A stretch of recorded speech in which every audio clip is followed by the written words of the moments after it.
Hello friends, आज हम topic start कर रहे हैं इलेक्ट्रोस्टैटिक।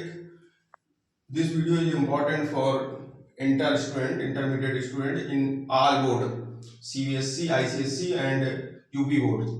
सभी बच्चों के लिए ये वीडियो बहुत ही इंपॉर्टेंट है बेसिक कॉन्सेप्ट के लिए, क्योंकि अभी आपके प्रैक्टिकल स्टार्ट होने वाले हैं इंटर के। उसमें आपको एग्जामिनर जो बहुत ही इंपॉर्टेंट क्वेश्चन पूछते रहते हैं, जिनमें आपको बहुत ही दिक्कत होती है, तो उनका बेसिक कॉन्सेप्ट आपको क्लियर करने के लिए हमने एक वीडियो बनाया है, electrostatic on electric charge. First topic है इसका electric charge. Electric charge two types, one is the positively charge and other negatively.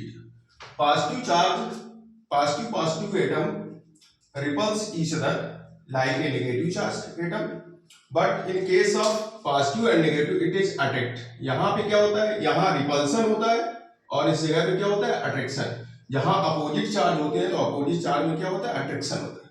तो यहाँ पे हमें चार्ज, जो इलेक्ट्रिक चार्ज है, उसको हम किस तरह से क्रिएट करते हैं। तो charge particle can be created by disturbing the neutrally atom, क्योंकि जो न्यूट्रल एटम है, neutral atom means number of electrons and number of protons both are equal, इसको हम कहते हैं न्यूट्रल एटम। तो mass of the atom m, it is the neutral atom means number of electrons and proton both are equal. तो इसको हम neutral atom कहेंगे जब इस एटम को हम डिस्टर्ब करेंगे बाय इलेक्ट्रिक चार्ज एक्सटर्नली या rubbing on each other, different surface friction create करेंगे, तो इससे हमें इसको, इस एटम को, जो यहाँ पे न्यूट्रल एटम है, इसको हम क्या करेंगे, डिस्टर्ब करेंगे। या पे इस पे पॉजिटिवली इससे इलेक्ट्रॉन यहाँ से क्रिएट किए जाए या इलेक्ट्रॉन इसको गेन किए जाए, तो यहाँ पे ये एटम हमारा डिस्टर्ब हो जाएगा। तो disturbing atom, loss of electron gives the positive charge. Means जब किसी एटम से इलेक्ट्रॉन जनरेट हो जाते हैं, मींस ओरिजिनेट करता है इलेक्ट्रॉन, तो वहां पे इलेक्ट्रिक चार्ज हमारा हो जाता है पॉजिटिव। क्यों? क्योंकि इलेक्ट्रॉन ये क्या कर रहा है, दूसरे एटम को दे रहा है। Means number of proton is greater than number of electrons. तो अगर इस बॉडी का मास m डैश है, इस बॉडी का मास m डैश है, क्योंकि इससे इलेक्ट्रॉन हमने क्या किए, किसी अदर बॉडी को दे दिए हैं, तो इसका मास क्या हो जाएगा, इस न्यूट्रल एटम के मास से कम हो जाएगा। तो पॉजिटिवली चार्ज एटम का जो मास होगा वो न्यूट्रल एटम के मास से कम होगा, that is m dash is less then mass of neutral atom. Neutral atom के मास से क्या होगा, कम हो जाएगा। Gains of electron gives the negative charge atom. Gains electron means इस एटम पे हम इलेक्ट्रॉन दे रहे हैं, ये गेन कर रहा है इलेक्ट्रॉन, तो इलेक्ट्रॉन गेन करेगा as then Ne is greater than Np, means number of electrons in this atom is greater than number of proton।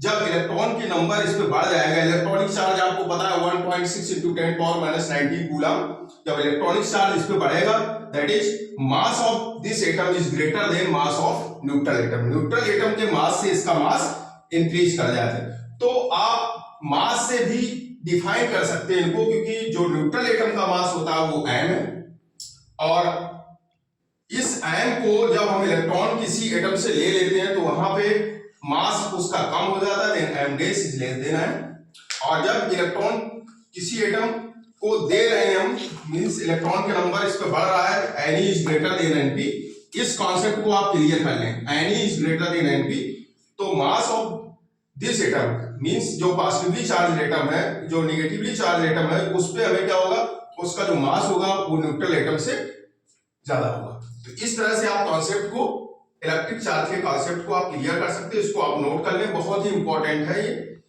इस पॉजिटिवली इनमें रिपल्सन होगा और यहाँ पे भी रिपल्सन होगा, और इन केस में अट्रैक्शन होगा। इसको आप नोट कर लीजिए अच्छे से।